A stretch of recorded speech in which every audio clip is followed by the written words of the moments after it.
Hello everyone, myself Navneet Kumar Singh and I am teaching you heat and mass transfer for your GATE examination. So my dear students, in the previous videos we have seen that how we can calculate the LMTD, that is log mean temperature difference method for both the heat exchangers that we have seen for the parallel flow, we have seen for the counter flow, my dear students. So in this video we will be discussing about the effectiveness NTU method, and that effectiveness NTU method is simple, my dear students, and less number of fundamentals are there. You will understand them, and only 2 to 3 formulas will carry you 2 to 3 marks in your GATE examination. So let us see what is your effectiveness NTU method.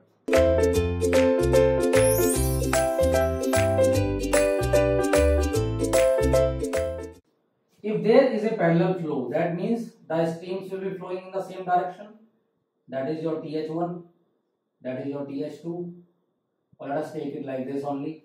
So if there are two tubes, you have seen the parallel flow heat exchanger, only I am making. So there, let us say there is flow of cold fluid in the tube in this direction.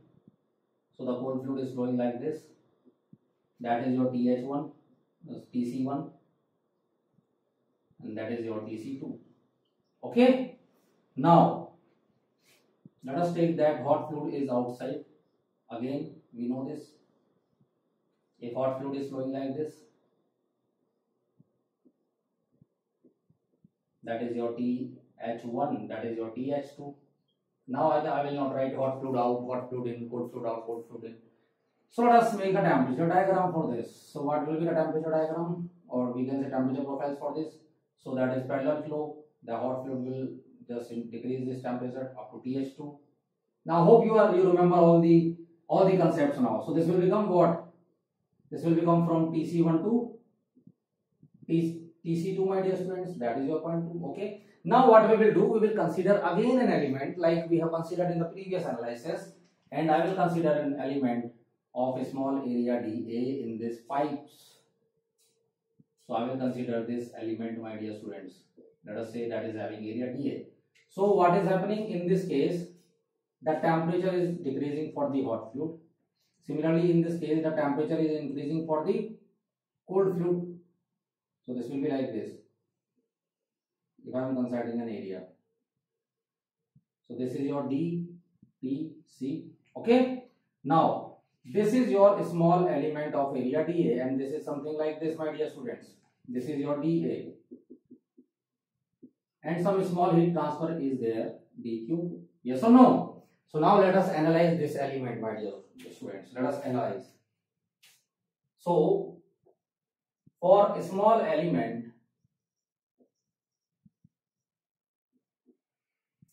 of area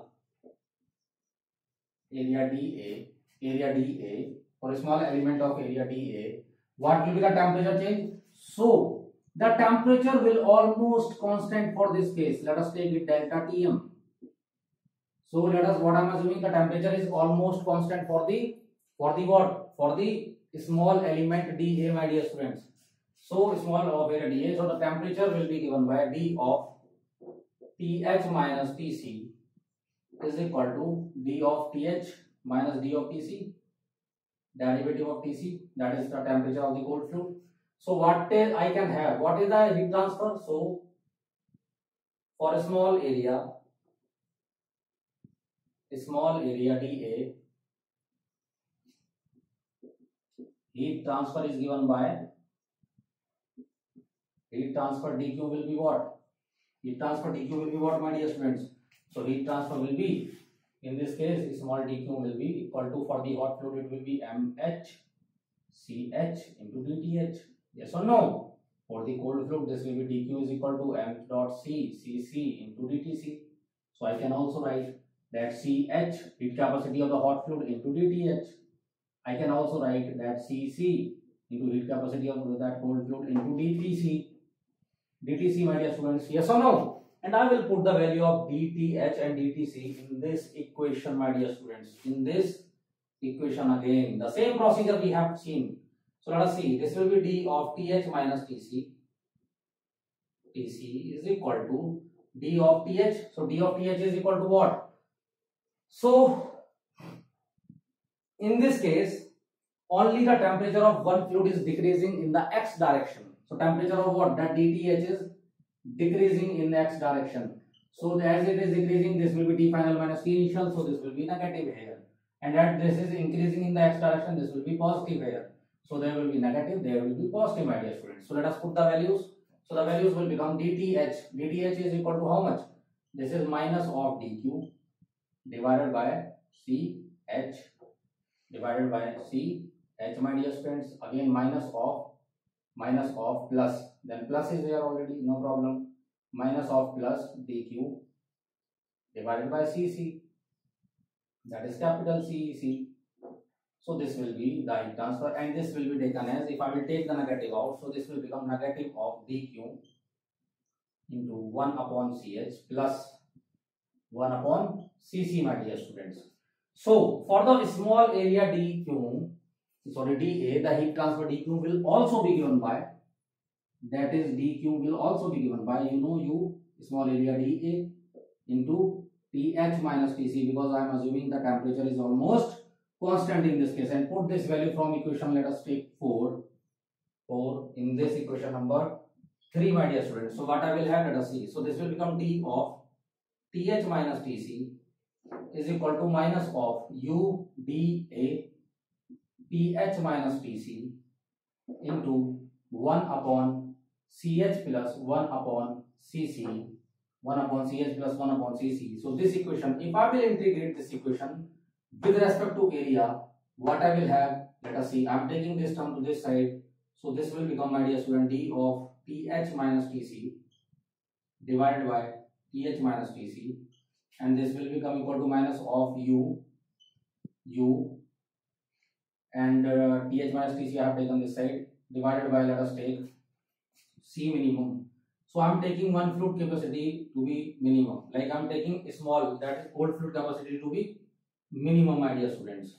So this will become u by C minimum, and this will become 1 plus C minimum by, so if this is C minimum, this will become C maximum, my dear students. The hot fluid will become maximum. So if minimum, if your cold fluid is undergoing maximum temperature change, it will have the minimum heat capacity. Then the other fluid which is having what? Heat transfer of the hot fluid, then hot fluid will having the maximum heat capacity, my dear students. So this will be what? C maximum, and that C minimum by C maximum is your capacity ratio. This is equal to C. I am taking. This is equal to C. I am taking. So when I will integrate this equation, what I will have, let us see. When I will have this equation, let us see what I will have. Integrating this equation, I will have, let us see what I will have. So I will have that this will be from delta T1 to delta T2. Delta T1 to delta T2, my dear students. And area will be from 0 to A. So this will become your ln of Th minus Tc, which is delta T1. This I am directly writing. This will become delta T2 divided by delta T1, my dear students, and will be equal to u, and dA is also there. So I am also integrating this. So integrating this from delta T1 to delta T2, and this from 0 to A, I will have minus of UA by C minimum into 1 plus C, my dear students. So this equation will become ln of delta T2 by delta T1, ln of delta T2 by delta T minimum is equal to minus of that UA by C minimum is called your NTU, that is number of transfer units, my dear students. Number of transfer units. How? Let us see. When I am multiplying that area, and I am dividing with the minimum heat capacity. So NTU will give the overall area for the heat transfer, available for the heat transfer. So this will tell us that how much area is available for the heat transfer, my dear students. So this will be nothing but NTU into 1 plus C. So up to now I think this is clear. So this will become equal to minus of NTU, my dear students, into 1 plus C. Now let us see how I can convert into effectiveness. How I can convert it into effectiveness, because I know the outlet temperatures are not known to me right now. So I will put the outlet temperatures which I have calculated before, and then I will get the value of what? Value of that particular effectiveness, and we can then, by knowing the effectiveness, we can easily calculate what? We can easily calculate your outlet temperatures. Let us see, because this is important, that's why I'm taking a little bit slow. Okay, so now let us see. Now if I will put the value of this, so this will become delta T2 is what? Delta T2 is your TH2 minus TC2, by dear students, divided by what is delta T1? That is your TH1 minus TC1, my dear students. Yes or no? So I am taking ln this side. This will become e to the power minus NTU into 1 plus C, my dear students. So let us put the value of TH2 and TC2. What I will have, let us see. Put the value of TH2 minus TC2. So what was the value of TH2? So this was TH1 minus E of C minimum divided by that was E multiplied by C minimum, yes, maximum heat transfer, divided by hot fluid. This will be CH, and we will be having like TH1 minus TC1 here. Okay, and again what I will have? Minus of TC2, minus of TC2. So I have put the value of TH1, my dear students. I have put the value of TH1. This is what? TH2. TH1 minus E of C minimum. TH1 minus TC1 divided by CH, my dear students, and minus of TC2 is already there. Minus of, so TH2 minus, so this is parallel flow. So this is TH2 minus TC2. This is TH1 minus TC1. TH1 minus TC1. Okay, okay, good, no problem. So now let us see. So delta T2 by delta T1 we have taken. Let us see what will be the value. So my dear students, now TC2, what is the value of TC2? So value of TC2 we have to also put. Let us see what will be this. So this will be your TC1 plus E of C minimum divided by CC multiplied by delta T1, which is your TH1 minus TC1. Okay, so we have put the all values, my dear students, in this. We have put the all values in this. Let us see. Let us see. Divided by, we have what? Divided by TH1 minus TC1. TH1 minus TC1. And that is equal to e to the power minus NTU 1 plus C. Okay, very good. Now this TH1 minus TC1, I can take the one side. Yes or no? Yes. So this will be 1 upon TH1 minus TC1. So I can take this to be like one side. This will be TH1 minus TC1. Okay, minus of E C minimum by CH. E C minimum. So that is having TH1 minus TC1. That is having TH1 minus TC1. Let us take it out also. So this will become TH1 minus TC1. I have taken out. So minus of I have taken out. So this will be E of C minimum divided by CH. Then again minus I have taken from this side. So minus I have also taken out from this side. So this will be plus of E of C minimum divided by CC, my dear students. This will be up to this e to the power minus NTU 1 plus C. Okay. Now let us see. Now let us see. So what I am taking is, when I will take that TH1 and that TH1 out, what will happen? This will be cut from this. So I can directly cut out again. Let us take this out. So this will be TH1 minus TC1 divided by TH1 minus TC1 into 1 minus E of C minimum I am taking out. So this will become 1 upon CH, heat capacity for the cold fluid and hot fluid. Heat capacity for cold fluid and hot fluid. So again I am assuming what? Again I am assuming that cold fluid is undergoing maximum temperature change, and this will be CC minimum. So I have taken that CC is equal to C minimum, my dear students. So let us take, this will become this, and this is equal to how much? This is equal to your e to the power minus NTU 1 plus C. So let us see. So this will become 1 minus E of C minimum. I am taking that CC out. So this will be C minimum and this will become 1 plus C minimum by C maximum, and this will be e to the power minus NTU 1 plus C.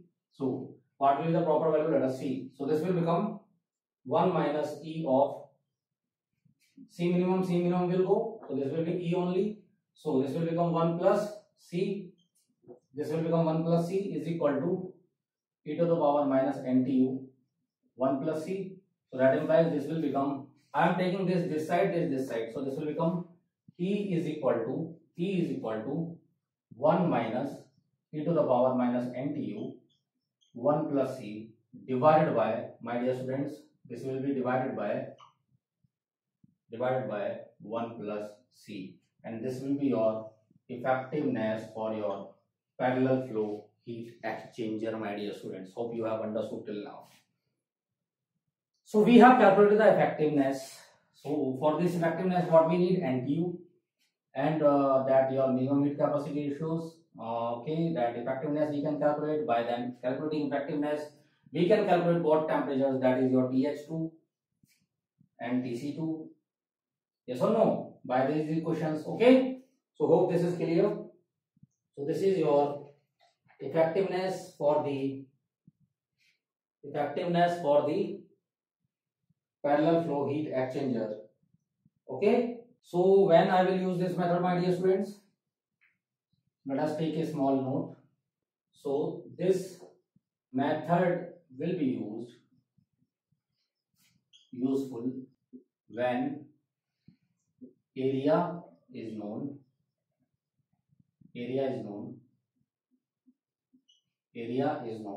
and by area we can calculate what? Calculate effectiveness and knowing effectiveness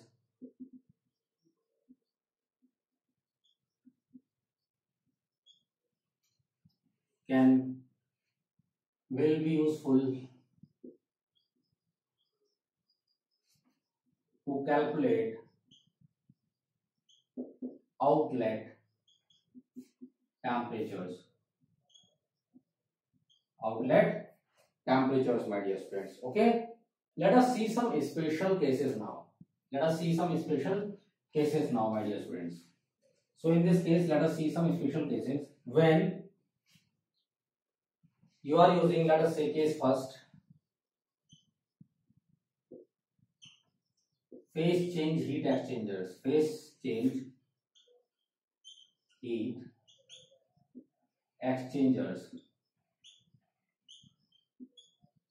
So my dear students, for phase change heat exchangers, you know the temperature is equal to constant for one fluid.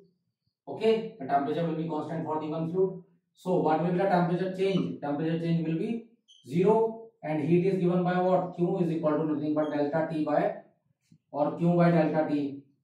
Q is equal to delta T by R. R we know, or we can directly take like C, heat capacity. Sorry. This will become what? C into delta T. So when this is becoming 0, the temperature change is becoming 0. That means this must be what? Maximum. And why it is becoming maximum? Why it is becoming 0? Because Q by C, which is equal to Q by infinite, because C will tend to infinite at this case. So there will be maximum heat absorption at this case, and this will, delta T will become equal to 0. So your delta T will become equal to 0. So delta T is 0 when C tends to infinite. So what I can have, that C value, that is small c, my dear student, that is C is equal to C minimum by C maximum.